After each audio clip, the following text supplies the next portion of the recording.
Oke, bismillahirrahmanirrahim. Assalamualaikum warahmatullahi wabarakatuh. Perkenalkan, nama saya Ardi Muhammad Fauji, NPM 2021911111, dari kelas C ya. Di sini saya akan sedikit menjelaskan mengenai eh, sejarah renang dan manfaat renang. Oke, langsung saja.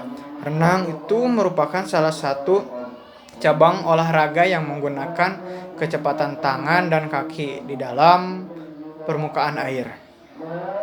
Karenanya, renang dikategorikan sebagai olahraga akuatik. Renang termasuk olahraga yang diminati seluruh kalangan, mulai dari anak-anak hingga dewasa. Renang dapat melatih sistem pernapasan, memacu aliran darah ke jantung dan paru-paru, serta memperlancar pembuluh darah.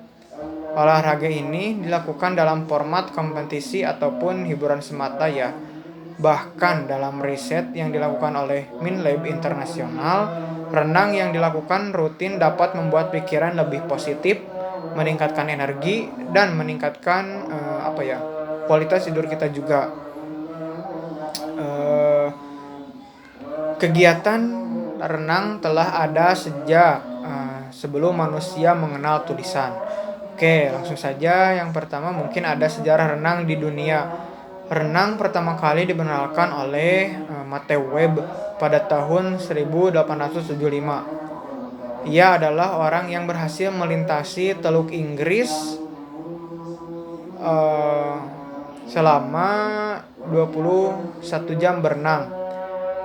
Renang akhirnya menjadi salah satu cabang olahraga pada abad ke-19 di London, Inggris. Awalnya, renang merupakan olahraga yang tidak begitu digemari di kalangan masyarakat.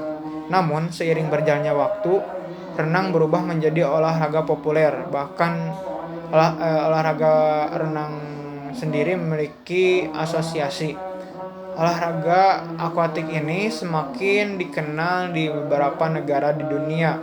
Bahkan renang resmi masuk ke dalam salah satu olahraga yang dipertandingkan di Olimpiade yang diselenggarakan di Yunani, Athena. Yang kedua ada sejarah renang di Indonesia. Di Indonesia, renang mulai berkembang pesat seiring lahirnya perkumpulan renang Bandung apa ya? Iya, di Bandung atau Perserikatan Renang Bandung pada tahun 1917. Olahraga ini merupakan terbentuknya organisasi yang serupa ya di tingkat yang lebih tinggi. Misalnya West Java pada tahun 1918 di Jawa Barat, dan Osjapa pada tahun 1927 di Jawa Timur. Kemudian di tingkat nasional, Purwosoedarmo mendirikan PRSI atau bisa disebut Persatuan Renang Seluruh Indonesia pada 21 Maret 1951 dengan tujuan menaungi organisasi-organisasi di bawahnya serta para atlet.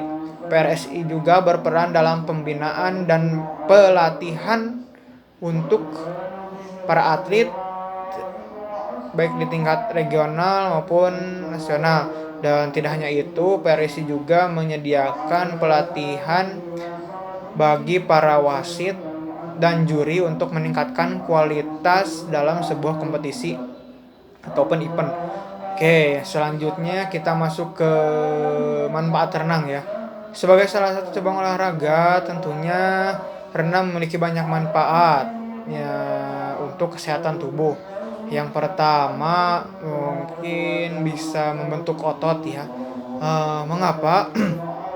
Renang merupakan olahraga yang mengharuskan hampir semua otot pada tubuh itu bergerak, mulai dari otot kepala, leher, anggota gerak atas, dada, perut, punggung, pinggang, anggota gerak bawah, sampai telapak kaki pun harus bergerak saat berenang. Selain itu, saat bergerak di dalam air, tubuh akan mengeluarkan energi lebih besar karena melawan massa air. Dengan demikian, otot-otot tubuh menjadi lebih lentur dan tentunya juga pasti akan menjadi kuat. Oke, yang selanjutnya manfaat renang itu meningkatkan kemampuan fungsi jantung, paru, dan paru-paru. Berenang dapat dikategorikan sebagai latihan lari di dalam air ya. Mengapa? Sebab seperti berlari, gerakan mendorong dan mendorong air dengan anggota tubuh, terutama tangan dan kaki, dapat memacu aliran darah ke jantung, pembuluh darah, dan paru-paru. Oke, selanjutnya manfaat renang juga dapat menambah tinggi badan. Mengapa ya? Karena banyak orang memilih olahraga renang karena dianggap bisa menambah tinggi badan. Faktanya, berenang dengan baik dan benar memang dapat membuat tumbuh menjadi lebih tinggi. Karena seorang yang berenang secara tidak sadar akan menggerakkan seluruh tubuhnya, terutama bagian kaki dan tangan, yang otomatis akan berpengaruh dalam pertumbuhan tinggi badan. Sebagai catatan ya, mungkin manfaat renang yang satu ini akan lebih terasa jika dilakukan pada masa pertumbuhan. Karena ya kalau misalkan kita sudah lewat masa pertumbuhan, mungkin bisa naik, akan tetapi sedikit kemungkinannya, ataupun bukan sedikit kemungkinannya, pertambahan tinggi badannya tidak terlalu pesat seperti kita sedang berada di masa pertumbuhan. Jadi maka dari itu sangat direkomendasikan berenang secara rutin sejak usia dini. Oke, yang selanjutnya ada melatih pernapasan ya. Manfaat renang itu mengapa? Karena berenang dapat membuat sistem pernapasan menjadi lebih kuat. Jika berenang dilakukan secara rutin, pernapasan akan menjadi lebih sehat dan lancar. Oleh sebab itu, seorang perenang semestinya ya harus memahami teknik pernapasan yang benar. Dengan demikian, udara yang ditarik keluar masuk ya akan keluar dengan semestinya dan maksimal, sehingga memungkinkan atlet untuk menahan napas dalam waktu yang lama juga selama berada di dalam permukaan air. Oke, satu lagi aja ya, mungkin yang manfaat selain yang tadi di atas, manfaat renang yang terakhir ada ya, yaitu membakar kalori.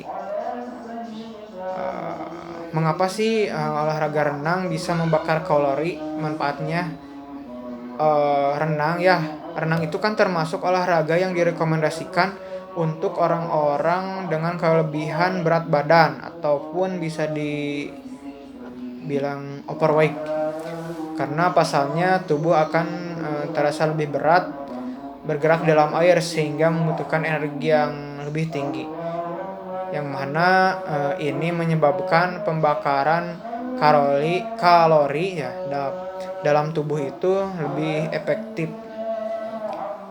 Oke, mungkin dicukupkan saja pemaparan materi ataupun sedikit materi ya dari saya mengenai